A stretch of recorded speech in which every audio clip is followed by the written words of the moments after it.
Good morning students. നമ്മൾ അടുത്തായിട്ട് പഠിക്കാൻ പോകുന്നത് human rights and the Indian കോൺസ്റ്റിറ്റ്യൂഷനാണ്. നമുക്കറിയാം republic of India 26 January 1950 okay, അങ്ങനെ അന്നാണ് നമുക്ക് കോൺസ്റ്റിറ്റ്യൂഷൻ വന്നത്. അത് 395 ആർട്ടിക്കിൾസ് ആൻഡ് 8 ഷെഡ്യൂൾസ് അതിലുണ്ട്. പ്രിയാമ്പിൾസ് to the constitution declares India to be a sovereign, socialist, secular and democratic republic. Okay, democratic എന്ന് പറയുന്നതുകൊണ്ട് എന്താണ് ഉദ്ദേശിക്കുന്നത്? Governments get it's authority from the will of people. Government എന്ന് പറയുന്ന ആ ഒരു അതോറിറ്റി ആരാണ് സെലക്ട് ചെയ്യുന്നത്? പീപ്പിൾ തന്നെയാണ് സെലക്ട് ചെയ്യുന്നത്. അപ്പോൾ നമുക്ക് എന്താണ് ഒരു ഫീലിംഗ് ഉണ്ടാവുക? Irrespective of race, religion, language, sex, culture, ഈ ഒരു ഡിഫറൻസ് ഒന്നും ഇല്ലാതെ ഒരു ഈക്വാളിറ്റി എല്ലാവർക്കും കിട്ടുന്നു എന്നുള്ള ഒരു ഫീലിംഗ് നമ്മുടെ കോൺസ്റ്റിറ്റ്യൂഷൻ കൊണ്ട് ഉണ്ട്. ഇനി ഫണ്ടമെൻ്റൽ റൈറ്റ്സ് ഇൻ ഇന്ത്യ എന്തൊക്കെയാണെന്ന് നോക്കാം. ഓക്കെ, ഫണ്ടമെൻ്റൽ റൈറ്റ് എന്ന് പറഞ്ഞാൽ എന്താണെന്നൊക്കെ നമ്മൾ കഴിഞ്ഞ ദിവസങ്ങളിൽ കേട്ടിരുന്നു. അപ്പോൾ നമ്മുടെ ഇന്ത്യൻ കോൺസ്റ്റിറ്റ്യൂഷൻ അനുസരിച്ച് നമുക്ക് 6 ഫണ്ടമെൻ്റൽ റൈറ്റ്സ് ആണുള്ളത്. First one, right to equality. Okay, right to equality എന്ന് പറയുന്നതിൻ്റെ കാര്യങ്ങൾ കൂടുതലായിട്ട് ഇൻക്ലൂഡ് ചെയ്തിരിക്കുന്ന ആർട്ടിക്കിൾസ് 14, 15, 16, 17 ആൻഡ് 18 ആണ്. അതിൽ ആർട്ടിക്കിൾ 14 എന്താണ് പറയുന്നതെന്ന് നോക്കാം. All citizens of India shall be equally protected by the law of country. എല്ലാ സിറ്റിസണും ഒരുപോലെ പ്രൊട്ടക്റ്റഡ് ആണ് by the law of the country. നമ്മുടെ രാജ്യത്തിൻ്റെ നിയമത്തിന് മുന്നിൽ എല്ലാ സിറ്റിസൺസും ഈക്വലാണ്. ഓക്കെ, അതുപോലെ article 15 of the constitution provide that no individual shall be discriminated on the basis of caste, color, language, etc. നമ്മൾ നേരത്തെ ഇൻ്റർനാഷണൽ ലോ ഒക്കെ പഠിച്ചാണ്, അതിനകത്ത് പറഞ്ഞ അതേ കാര്യമാണ്. അങ്ങനെ ഒരു ഡിസ്ക്രിമിനേഷൻ പാടില്ല. കാസ്റ്റിൻ്റെയോ കളറിൻ്റെയോ ലാംഗ്വേജിൻ്റെയോ ഒന്നും പേരിൽ ഒരു ഡിസ്ക്രിമിനേഷൻ പാടില്ല. ആർട്ടിക്കിൾ 16 എന്താ പറയുന്നത്? It defines the state cannot discriminate against anyone in the matter of employment. However, there are some exceptions. The Parliament has the right to enact laws describing that certain jobs can only be filled by the applicants who are in the area for the post that require knowledge and the language of the locality of area. Article 16 പറയുന്നത് ഒരു particular എംപ്ലോയ്മെൻറ്റിൻ്റെ പേരിൽ, അതായത് ജോലി കൊടുക്കുന്നതിൽ ഒരു ഡിസ്ക്രിമിനേഷനും പാടില്ല എന്ന് പറയുന്നുണ്ട്. ഒരു എക്സെപ്ഷൻ ഉണ്ട്. എന്താ അത്? ഒരു പർട്ടിക്കുലർ ലൊക്കാലിറ്റിയിൽ ഒരു ചില ടൈപ്പ് ഓഫ് ജോലിക്ക് ആ ഏരിയയിലെ ലാംഗ്വേജും ആ ഏരിയയെക്കുറിച്ച് നോളജും ഉള്ളവരെ ആയിരിക്കും കൂടുതൽ സെലക്ട് ചെയ്യുക. അങ്ങനെ ഒരു എക്സെപ്ഷൻ ഉണ്ട്. അല്ലെങ്കിൽ അങ്ങനെ ജോബിൻ്റെ പേരിൽ അല്ലെങ്കിൽ എംപ്ലോയ്മെൻറ്റ് കൊടുക്കുന്നതിൻ്റെ പേരിൽ യാതൊരു ഡിസ്ക്രിമിനേഷനും പാടില്ല എന്നുള്ളതാണ് ആർട്ടിക്കിൾ 16. ഇനി അടുത്തത് ആർട്ടിക്കിൾ 17 എന്താണ് പറയുന്നത്? It abolishes the practice of untouchability. തൊട്ടുകൂടായ്മ, തീണ്ടിക്കൂടായ്മ എന്നൊക്കെ പറഞ്ഞ് ഇടയ്ക്കൊരു കാലത്തുണ്ടായിരുന്ന അതിനെയെല്ലാം അബോളിഷ് ചെയ്തു. ആർട്ടിക്കിൾ 18 എന്താണ്?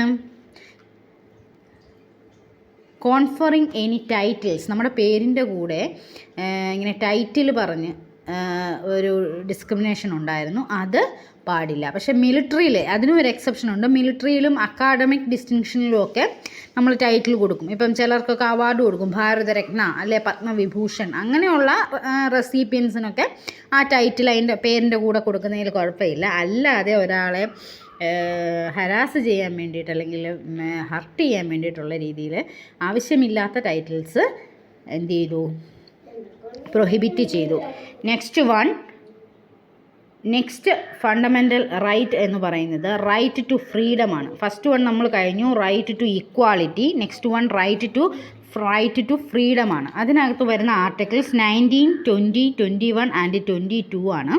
Freedom of speech, expression, freedom of assembly peacefully without arms, freedom to form association or union, freedom to move freely throughout territory of India, freedom to reside and settle in any part of territory of India.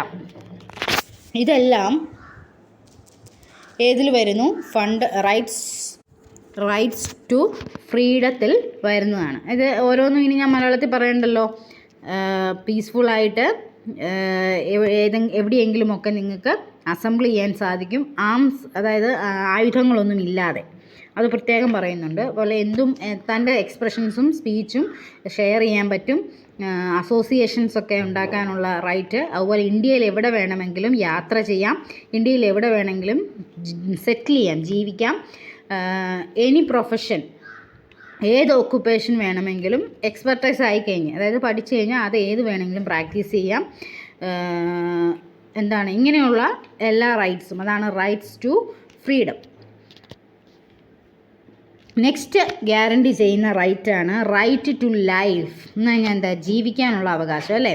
അതിന് വേണ്ടിയിട്ടുള്ള article 2021 ആണ്. അതിൽ 20 states no individual can be awarded punishment which is more than what the law of land prescribes at that time.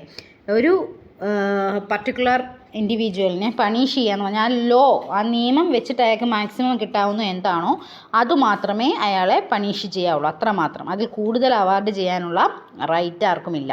Okay.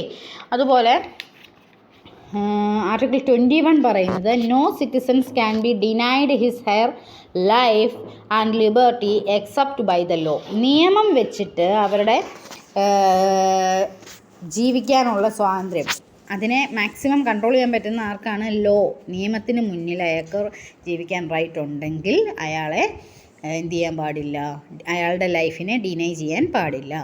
അതായത് ഇപ്പം നിയമം തന്നെ വിധിച്ചു അയാളെ കൊല്ലണം, തൂക്കിലേറ്റണം എന്ന് വിധിച്ചാൽ അയാളുടെ ലൈഫിന് പിന്നെ ഇതില്ല, ജീവിക്കാൻ അയാൾക്ക് അവകാശമില്ല.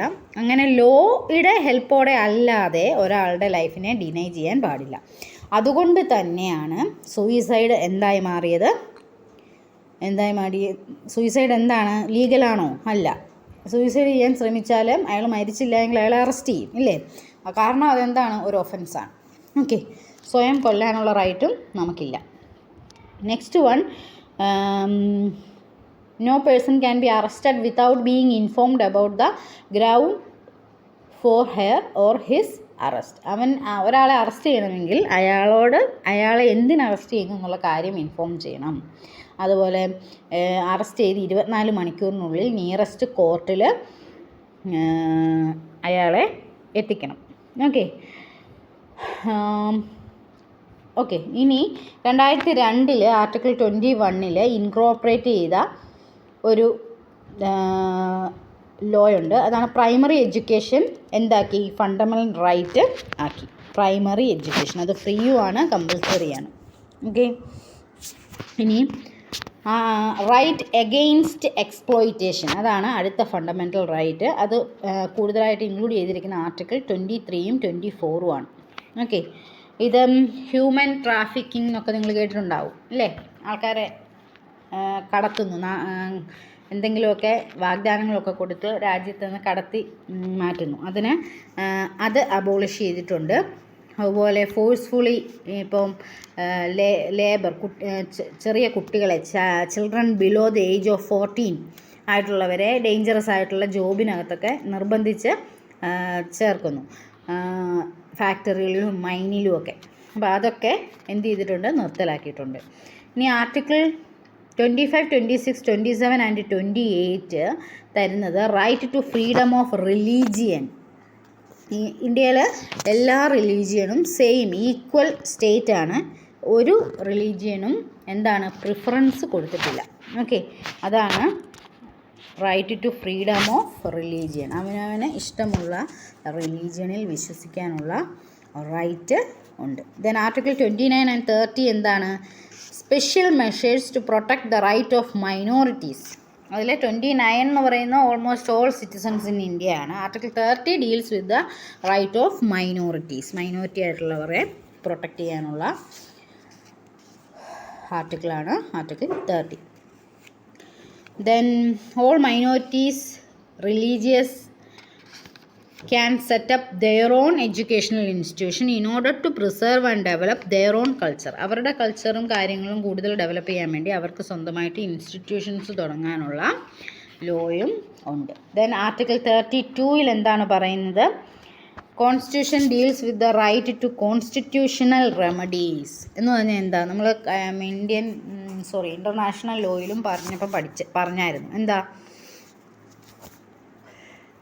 It empowers the citizens to seek a court law in case of any denial of fundamental rights. നമുക്ക് റൈറ്റ്സ് എന്തൊക്കെയാണെന്ന് പറഞ്ഞു. ആ റൈറ്റ്സ് നമുക്ക് കിട്ടാതെ വന്നാൽ നമുക്ക് എന്ത് ചെയ്യാം?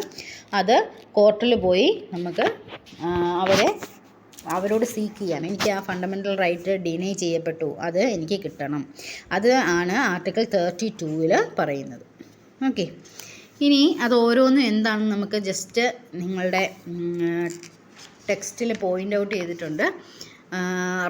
ആദ്യത്തെ റൈറ്റ് ടു ഇക്വാളിറ്റി, അതിനകത്ത് 14, 15, 16, 17, 18 ആണ് article. Equality before law, prohibition of discrimination on ground of religion, race, caste, sex, place or birth, equality of opportunity in matters of public employment, abolition of untouchability, abolition of titles, then right to freedom. അതിൻ്റെ articles അങ്ങനെ നിങ്ങൾക്ക് list ചെയ്ത് കാണാം. നിങ്ങൾക്ക് ശ്രദ്ധിച്ച് നമ്മുടെ സ്ക്രീനിൽ കാണാം. ഈ 6 ഫണ്ടമെൻ്റൽ റൈറ്റ്സ് ഷോർട്ടാക്കി തന്നിട്ടുണ്ട്. അപ്പോൾ അത് ബുക്കിലേക്ക് എഴുതി നന്നായിട്ട് വീണ്ടും വീണ്ടും വായിച്ച് മനസ്സിലാക്കുക. ഓക്കെ, അപ്പം ഇന്നത്തെ ഈ ക്ലാസ് ഇവിടെ നിർത്തുവാണ്. അടുത്തത് ഹ്യൂമൻ റൈറ്റ്സ് ഓഫ് വുമൺ ആണ്. അത് നമുക്ക് അടുത്ത ക്ലാസ്സിൽ പഠിക്കാം. Okay, thank you.